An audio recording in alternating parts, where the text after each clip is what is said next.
Berhentilah berharap hidupmu akan langsung tenang tepat setelah kamu mulai rajin beribadah dan memperbaiki diri. Karena kenyataannya, seringkali Allah justru akan menghancurkan rencana-rencanamu tepat setelah sujudmu semakin panjang. Aneh bukan? Kamu meminta kebahagiaan, tapi yang datang justru ujian bertubi-tubi. Namun, sebelum kamu berburuk sangka, ketahuilah satu rahasia besar. Kekacauan ini bukan hukuman, melainkan cara Allah sedang membersihkan ruang untuk jawaban doamu yang sesungguhnya. Sahabatku, ketahuilah bahwa seringkali saat hidupmu mulai berantakan, itulah cara rahasia Allah sedang menjawab doa-doa yang kamu langitkan di keheningan malam. Sebelum Allah memberikan ketenangan yang sejati, Dia seringkali menyingkirkan hal-hal yang salah dalam hidupmu dengan cara yang tidak kita duga. Dan percayalah, setelah badai ini reda, kamu akan melihat betapa indah cara Allah menata ulang segalanya. Assalamualaikum saudaraku. Mari sejenak kita duduk bersama, menata ulang hati di tengah segala hiruk-pikuk dunia. Langsung saja, tonton video ini sampai selesai, karena bisa jadi inilah jawaban yang selama ini kamu tunggu-tunggu. Sebelum kita masuk lebih dalam, mari kita kirimkan selawat terbaik untuk baginda Nabi Muhammad SAW di kolom komentar. Dan bagi kamu yang mendukung kebaikan ini dengan like serta subscribe, semoga Allah mudahkan segala urusanmu. Amin. Saudaraku, mungkin saat ini kamu sedang berada di titik di mana hidup terasa kacau tanpa alasan yang jelas. Padahal, kamu sudah mati-matian memperbaiki diri dan berdoa setiap waktu. Tapi kenapa justru setelah itu, masalah datang seperti tak ada habisnya? Sahabatku, jangan dulu berburuk sangka kepada Allah. Karena bisa jadi, justru saat itulah Allah sedang mulai menjawab doamu.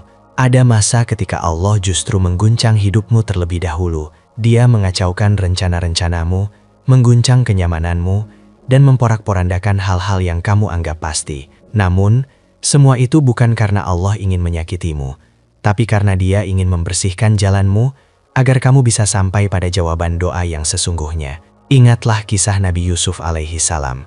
Ketika beliau kecil, beliau mendapatkan mimpi tentang kemuliaan. Tapi apa yang terjadi setelah itu? Justru hidupnya hancur berantakan. Ia dibuang ke dalam sumur oleh saudaranya sendiri, dijual sebagai budak, difitnah, dan akhirnya dipenjara bertahun-tahun. Namun di balik semua itu, Allah sedang menyiapkan sesuatu. Semua kekacauan yang menimpa Yusuf bukanlah kehancuran, tapi jalan menuju kemuliaan yang dijanjikan Allah.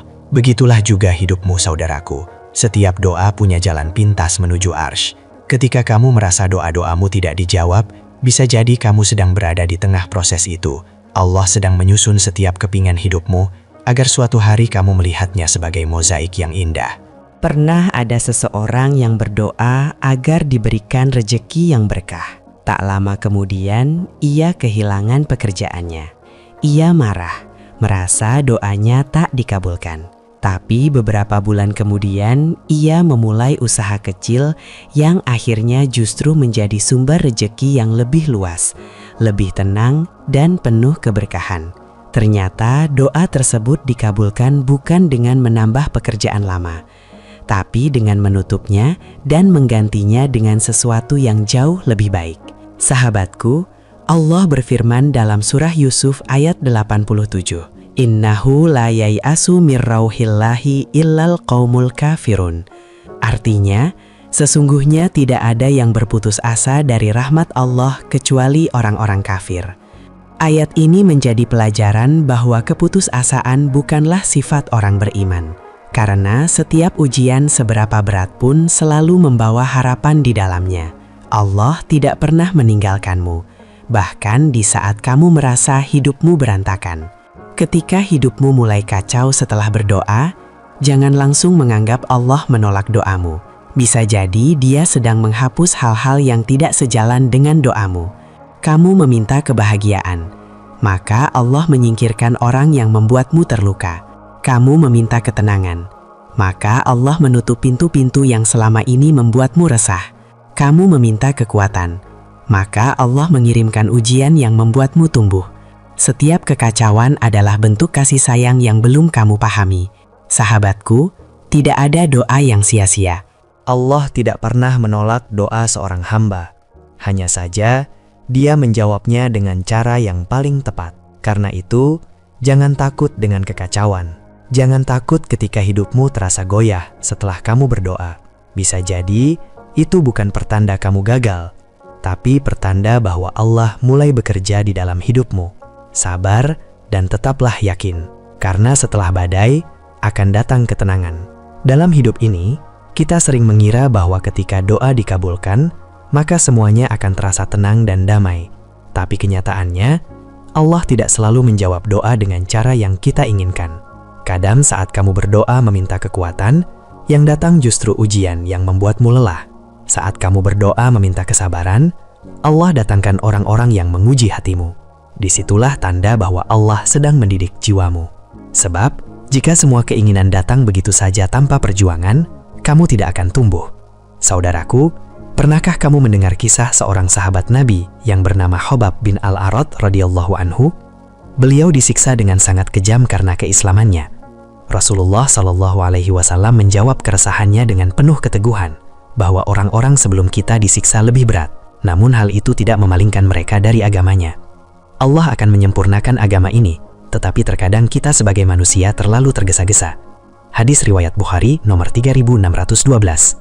Lihatlah sahabatku, bahkan para sahabat yang paling dicintai oleh Allah pun diuji dengan begitu keras. Namun dari ujian itulah tumbuh keteguhan iman. Dalam surah Al-Baqarah ayat 286, Allah berfirman, La yukallifullahu nafsan illa wus'aha. Artinya, Allah tidak membebani seseorang melainkan sesuai dengan kesanggupannya. Ayat ini menjadi pengingat bahwa setiap ujian yang datang pasti masih dalam batas kemampuanmu. Terkadang yang kita anggap musibah justru adalah bentuk kasih sayang. Pernah ada seseorang yang berdoa agar Allah mendekatkannya pada kebaikan dan menjauhkan dari keburukan. Tak lama kemudian, sahabat-sahabat dekatnya mulai menjauh satu persatu tanpa alasan. Ia sedih dan merasa ditinggalkan. Namun setelah waktu berlalu, barulah ia sadar bahwa Allah benar-benar menjauhkannya dari keburukan yang dulu ia tak sadari. Saudaraku, Allah tidak pernah berniat menghancurkanmu. Dia tahu dalam hidup ini ada banyak hal yang menempel di hatimu dan menghalangi cahayanya masuk. Maka terkadang Dia harus mengguncang hidupmu agar segala hal yang mengotori hatimu itu jatuh satu persatu. Seperti seorang dokter yang memberi obat pahit bukan karena membenci, tapi karena ingin menyembuhkan. Bayangkan, seperti seseorang yang sedang menanam pohon. Sebelum menanam, ia harus mencangkul tanah keras yang sudah lama tidak tersentuh. Tanah itu diaduk, dibalik, dilukai. Tapi justru dari luka itu tanah menjadi subur dan siap menumbuhkan kehidupan baru. Begitulah Allah memperlakukan hatimu. Dia membalik, mengguncang, dan melukai, bukan untuk menghancurkan, tapi agar hidupmu bisa tumbuh kembali dengan arah yang lebih benar. Saudaraku, Allah berfirman dalam surah Al-Baqarah ayat 216. Boleh jadi kamu membenci sesuatu, padahal itu baik bagimu. Dan boleh jadi kamu menyukai sesuatu, padahal itu buruk bagimu. Allah mengetahui, sedang kamu tidak mengetahui. Ayat ini adalah pelipur lara bagi setiap hati yang sedang hancur. Karena di balik sesuatu yang kamu benci, bisa jadi ada rahmat yang besar. Jangan lari dari kekacauan, karena di baliknya ada penyembuhan. Rasulullah Shallallahu Alaihi Wasallam bersabda, tidaklah seorang muslim tertimpa kelelahan, kesedihan, bahkan duri yang menusuknya, melainkan Allah akan menghapus sebagian dosa-dosanya karenanya. Hadis riwayat Bukhari dan Muslim. Maka jangan benci pada luka, karena di balik luka itu, Allah sedang menghapus dosamu dan menumbuhkan jiwamu. Sahabatku, mari kita kembali pada kisah Nabi Yusuf alaihi salam. Ketika akhirnya Yusuf ditemukan dan dijual sebagai budak, hidupnya tidak langsung membaik. Ia harus menghadapi fitnah hingga dipenjara tanpa kesalahan. Namun di dalam penjara itulah, Yusuf justru menemukan kedamaian yang sejati. Karena di sana, ia menemukan Allah. Terkadang Allah membawa kita ke tempat yang tidak kita suka, agar kita bisa bertemu dengan sesuatu yang sangat kita butuhkan, kedekatan dengannya. Ini mengajarkan kita bahwa kemuliaan tidak datang tanpa kesabaran. Dan jawaban doa tidak datang tanpa proses yang mendewasakan. Mungkin sekarang kamu juga sedang berada di sumur versimu sendiri. terjatuh, ditinggalkan, dan merasa gelap. Tapi percayalah, seperti Yusuf, Allah juga sedang menyiapkan jalan keluarmu. Suatu saat nanti, kamu akan melihat bagaimana semua hal yang menyakitkan ternyata adalah bagian dari rencana besar Allah. Subhanallah. Bahkan di puncak keberhasilannya sebagai penguasa Mesir, Yusuf tetap meminta satu hal, akhir yang baik, dan kedekatan dengan Allah. Itulah tujuan dari setiap kekacauan yang kamu alami. Bukan sekadar untuk membuatmu kuat, tapi untuk membuatmu mengenal Allah lebih dalam. Jangan berhenti di sumur, jangan menyerah di penjara, karena suatu saat nanti akan datang waktunya kamu berdiri di puncak dengan tenang.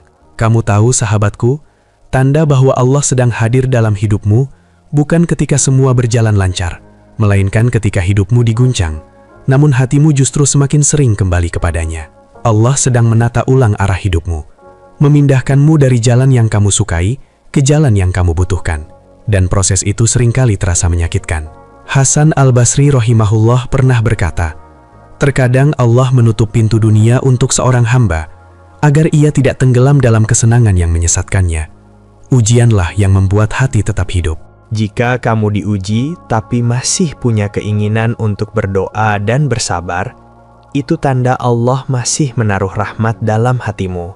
Karena yang paling berbahaya adalah ketika hatimu mati dan tidak lagi peduli kepada Allah. Allah berfirman dalam surah Al-Ankabut ayat 2-3, apakah manusia mengira bahwa mereka akan dibiarkan berkata, kami telah beriman, sementara mereka belum diuji? Ujian adalah pembuktian cinta. Ketika kamu terjatuh tapi menemukan kekuatan untuk bangkit, itu tanda Allah menolongmu. Ucapkanlah dalam hatimu, Alhamdulillah, mungkin Allah sedang menata ulang hidupmu, karena Allah hanya menata hidup orang yang ingin Dia perbaiki. Saudaraku, setiap air mata yang kamu teteskan dicatat oleh Allah sebagai bukti kesungguhanmu dalam bertahan. Allah berfirman dalam surah Al-Insyirah ayat 5 dan 6, Fa inna ma'al usri yusra, inna ma'al usri yusra. Sesungguhnya bersama kesulitan ada kemudahan. Janji ini nyata. Bahkan sebelum badai itu datang, rahmat Allah sudah menunggu di baliknya. Teruslah melangkah meski langkahmu gemetar. Teruslah berdoa meski air matamu belum kering. Karena setiap langkah menuju Allah tidak akan pernah sia-sia. Terima kasih telah menonton video ini sampai akhir. Semoga setiap kalimat yang kamu dengar menjadi penguat di saat hatimu lemah dan menjadi pahala yang mengalir setiap waktu. Jangan lupa klik like dan subscribe agar kita terus bisa menghadirkan lebih banyak kisah yang menyejukkan hati. Kami doakan semoga Allah melapangkan rezekimu, menenangkan hatimu, dan memudahkan setiap urusanmu. Amin ya Rabbal Alamin.